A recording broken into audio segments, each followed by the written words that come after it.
Butch Hartman is a man I have nothing but respect for. He helped bring to life some extremely creative cartoons that I grew up with, Fairly Odd Parents and Danny Phantom being the two biggest ones. But god damn it, how the mighty have fallen. You either retire a hero, or you sniff your own farts long enough to see yourself become the 1D Mr. Hartman is now peddling an abysmal, shitty Kickstarter that I just need to talk about. It's also worth mentioning I still like Butch Hartman. You can criticize people you like and still like that person. So let's get into this shit. Hey everybody, the show's on.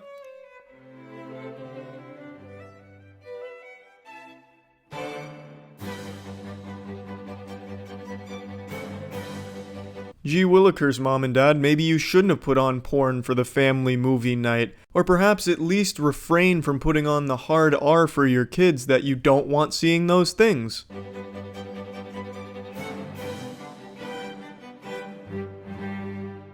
Look familiar? Why, yes it does, Evangelist Butch. It looks like bad parenting. But no, that's not an option in Butch's world. He blames it on the media, as does most people these days. For some reason, there's this belief where it's never the parents' fault, it's always the media, despite the fact that the parents just hand their kids an iPad and tell them to go wild while they go lay in the bathtub with their soft dick in their hand and then get outraged when they find out their kid saw a nipple. Maybe it's time Butch and everyone else starts acknowledging that it's not the internet's responsibility to raise their kids. Maybe some of that falls on the parents. It seems like today's shows are meant more to shock people than uplift and inspire them. Yeah, if that's the kind of show you're watching. It's not like they've just phased out family-friendly content and just filled it with tits and blood and guts. There's still a lot of options out there. I just recently met an 8-year-old who told me that they'd seen The Exorcist and loved it. Loved it? I mean, think about that. The only way the 8-year-old could have loved it is if they'd already seen so much other dark stuff that they'd become immune to that sort of thing. No, Butch. I don't mean to poke holes in your bulletproof math here, but that's not the only way that kid could have enjoyed The Exorcist. It's almost like kids aren't the robots you think they are, and they all have different tastes, thus they're entertained by different things. Now, whether or not that 8-year-old should have seen The Exorcist, well, that falls on the parent.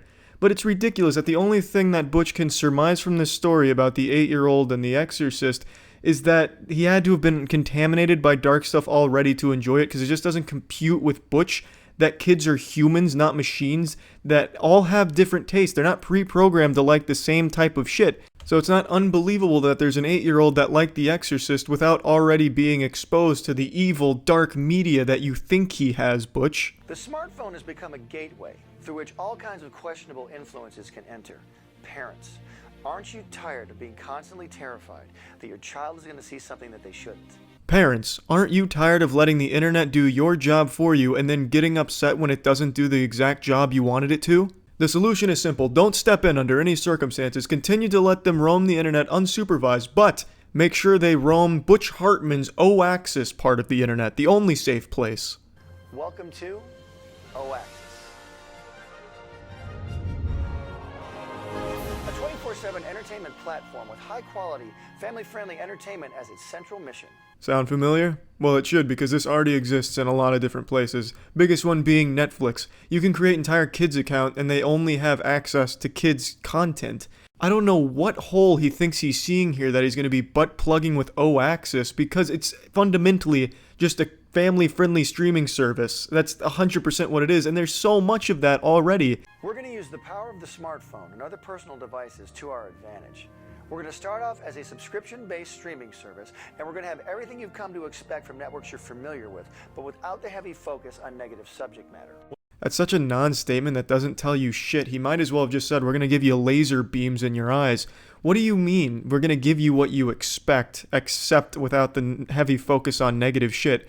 So you're going to give me everything the other streaming services have so I can still watch the hard R shit, but you're going to censor it, I guess? I don't really know what you're saying with that, Butch. Or maybe he meant we're going to give you all the family-friendly content you're used to getting, but still without the negative impact shit? So you're going to censor the already family-friendly content? I really don't know what you're telling me with that, Butch. We'll have all original high-quality dramas, sitcoms, feature-length movies, animation, and kids shows. Plus all the other things you love. Sports, fitness, reality, news, video games, and more. We'll even have a user-based upload feature. Man, Christmas has come early. Throw away everything else in your house that isn't an Oaxis subscription, because this shit apparently has everything. Do you need a new car? I'm sure Oaxis has one for you on its service somewhere. Jesus Christ, Oaxis is like Pandora's box that just unleashed all of the bad ideas at one time upon the world, and the only thing left in that box was Butch Hartman's soul. Even still, none of this is a unique idea. There's so much competition for this. YouTube Kids being a huge one, however poorly it's run, it's still a very viable family content streaming platform for the most part. But how are you going to take negative shit out of the news? Are you only going to broadcast news stories that are about sunshine and puppies made out of flowers? It makes no sense. And even if you did pull all of this off, it's already been done before, Butch. It's just not a good idea. And you're only asking for $250,000 to make all of this come to life? You've got to be snorting coke off of Danny Phantom's thermos to be thinking that number's enough to get your shit going. I understand you're not using $250K for the entire thing, but you're using it for your phase 1 like you say a bit later in their pitch. And it's still just way too low to get this going in any fashion whatsoever. You couldn't buy a single show for your streaming platform. You couldn't even get it all built for $250,000. Actual investors wouldn't even take the time to spit in your face for $250,000. That will allow you to upload your own family-friendly content whenever you want. Daughter's birthday party? Let's see it. Son's graduation? Upload it. Anniversary? Trip to the zoo? Share it. But understand, this is family-friendly. It has to meet our high-quality standards and pass through our special Oaxis filter. Let's make it fun, but keep it clean. Watch out, Oaxis is the YouTube killer here. I'm sure they're also going to be releasing a Battle Royale component of Oaxis as well to compete with Fortnite and take that bitch down as well.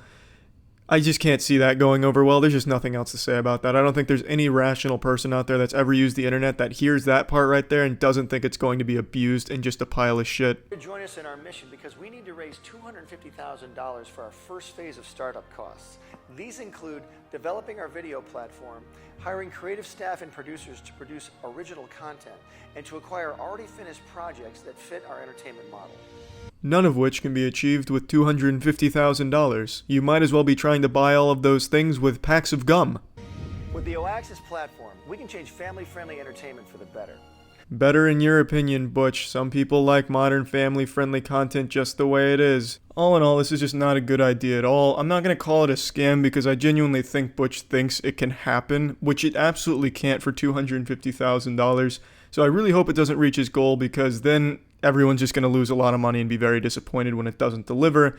But I mean, I fucking love you, Butch. It's just, this idea has not only been done, but it's been done very well by companies that already have a background in this sort of thing.